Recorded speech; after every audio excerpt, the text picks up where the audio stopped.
आप बैठिए। ऐसा नहीं चलेगा माननीय सदस्य, मैंने सबको मौका दिया। प्लीज बैठिए आप। नो, बैठिए। माननीय गृह मंत्री जी बोलेंगे। माननीय सदस्य ने जो पॉइंट ऑफ ऑर्डर उठाया है, मैं इसके हार्द को सदन के सामने रखना चाहता हूं। भारत सरकार की कैबिनेट ने इस बारे में एक बिल अप्रूव कर सदन के सामने रखा। आपके द्वारा ये बिल जॉइंट पार्लियामेंट्री कमेटी को दिया गया, जिसका विपक्ष का भी बड़ा आग्रह था। कमेटी ने इस पर सुविचारित रूप से अपना मत प्रकट किया। वो जो मत प्रकट हुआ, वो मत फिर से कैबिनेट के सामने गया। कमेटी के जो सुझाव थे, ये भारत सरकार की कैबिनेट ने स्वीकार किए और अमेंडमेंट के रूप में किरण रिजिजू जी लेकर आए। ये तभी होता है जब ये ऑफिशियल अमेंडमेंट कैबिनेट की अनुमोदन के बगैर आता है। मान्यवर, मैं नहीं मानता इसमें कोई पॉइंट ऑफ ऑर्डर है, और आपका ही आग्रह था कि कमेटी ज्वाइंट पार्लियामेंट्री कमेटी बने। अगर कमेटी ने कोई बदलाव ही नहीं करने हैं तो ये कांग्रेस जैसी कमेटियां नहीं, हमारी लोकतांत्रिक कमेटी है मान्यवर, जो दिमाग चलाती है। कांग्रेस के जमाने में कमेटियां होती थी जो थप्पा लगाती थी। हमारी कमेटी चर्चा करती है, चर्चा के आधार पर विचार करती है और परिवर्तन करती है। अगर परिवर्तन को स्वीकार ही नहीं करना है तो कमेटी काहे को लिए है भाई?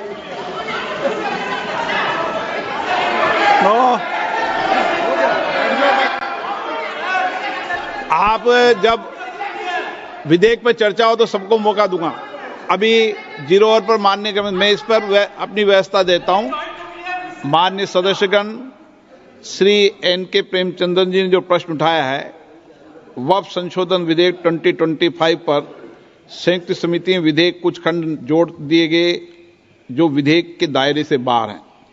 इस विषय पर मैं माननीय सदस्यों का ध्यान कौल और शब्द द्वारा रचित संसदीय पद्धति और प्रक्रिया की ओर आकर्षित करना चाहता हूं कि संयुक्त समिति की किसी भी विधेयक में संशोधन करने की शक्तियां बड़ी व्यापक और विस्तृत है। समिति किसी भी विधेयक में पूर्ण रूप से संशोधन कर सकती है या उसको पूर्णतः नया प्रारूप तैयार कर सकती है तथा विधेयक के सिद्धांत में परिवर्तन किए बिना उसका पूरा नाम और संक्षिप्त नाम भी बदल सकती है। इस प्रकार समिति किसी विधेयक में नए उपबंध सम्मिलित कर सकती है तथा विधेयक की व्याप्ति की समिति कर सकती है। विगत में कई संयुक्त समितियों ने विधेयकों में ऐसे संशोधन किए हैं। श्री किरण रिजिजू जी।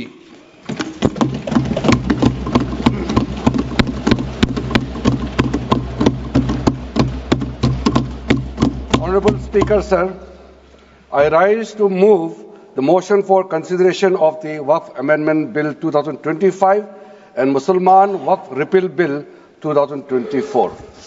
अध्यक्ष महोदय जी, आपने जो रूलिंग दिया है, जेपीसी के बारे में जिक्र किया है, उसी के साथ साथ जुड़ते हुए एक मिनट किरण जी, एक मिनट श्री सौगत राय जी संशोधन संख्या 108 को प्रस्तुत करें। आप बोल रहे थे ना? हाँ। Under Rule 77(2) of the Rules of Procedure, I propose that the Waqf Amendment Bill 2025 be recommitted for the purpose of eliciting further opinion thereon.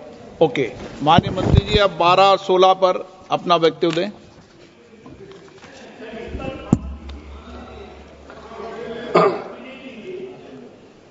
आपका जो जब मैं ओपनिंग करूंगा उसका भी जवाब आएगा और बाकी अमेंडमेंट तो आखिरी में आता ही है।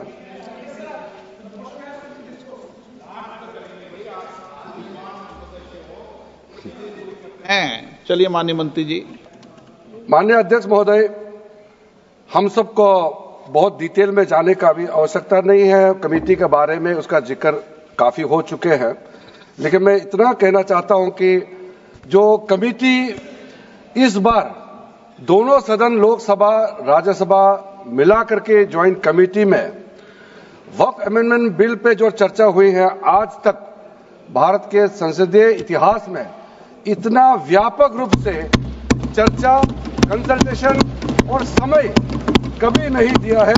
इसलिए मैं जो ज्वाइंट कमेटी में जितने मेंबर्स दोनों सदनों के लोकसभा और राज्यसभा में जो सदस्य उस कमेटी में थे, मेरे तरफ से सरकार की ओर से मैं धन्यवाद देता हूं, अभिनंदन करना चाहता हूं।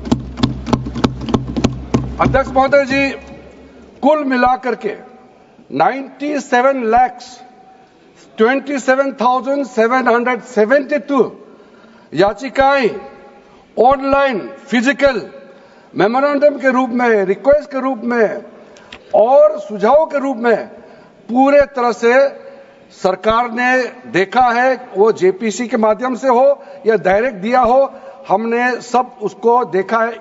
इससे बड़ा कभी भी, इससे ज्यादा संख्या में किसी भी बिल के ऊपर में लोगों का याचिकाएं नहीं आया आज तक। कुल मिलाकर के 284 डेलीगेशन ने अलग अलग समुदाय के जो स्टेक होल्डर्स है, उन्होंने कमेटी के सामने में अपने बात को रखा है, सुझाव भी दिया है।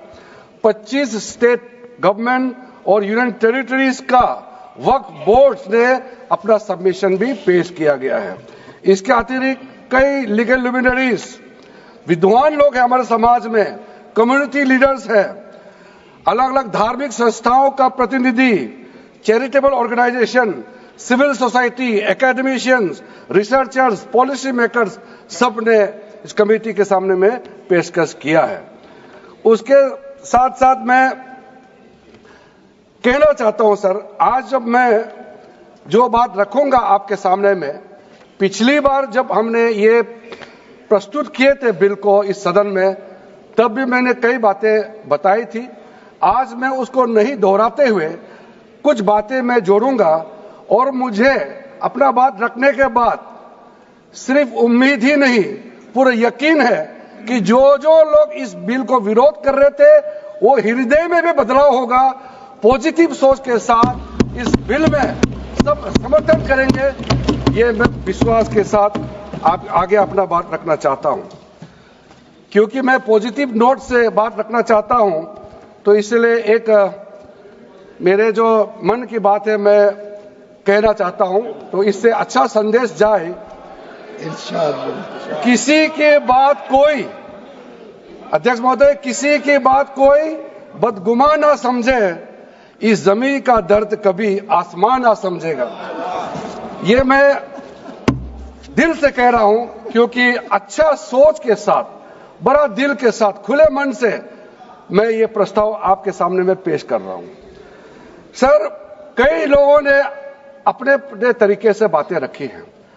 किसी ने कहा ये प्रावधान अनकॉन्स्टिट्यूशनल है, गैर संवैधानिक है। किसी ने कहा ये इलीगल है, अनलॉफुल है। सर, ये बिल जो हम लोग जिक्र कर रहे हैं कोई नया विषय नहीं है। आजादी से पहले ये बिल, जब पहली बार मुसलमान वक्फ वैलिडेटिंग एक्ट पास किया गया था 1913 में, तब से इसका इतिहास शुरू होता है। उससे पहले प्रिवी काउंसिल ने 1894 में इनवैलिडेट किया था वक्फ अल औलाद को। बाद में उसका प्रॉपर लीगल फॉर्म में 1913 के बाद फिर 1923 में द मुसलमान वक्फ एक्ट लाया गया था, जिसमें अकाउंटिंग और ट्रांसपेरेंसी के बारे में ये जोर उसको देते हुए ये एक्ट पास किया गया था। उसके बाद 1930 में द मुसलमान वक्फ वैलिडेटिंग एक्ट लाया गया है, जो रीइंफोर्स करता है लीगल वैलिडिटी ऑफ द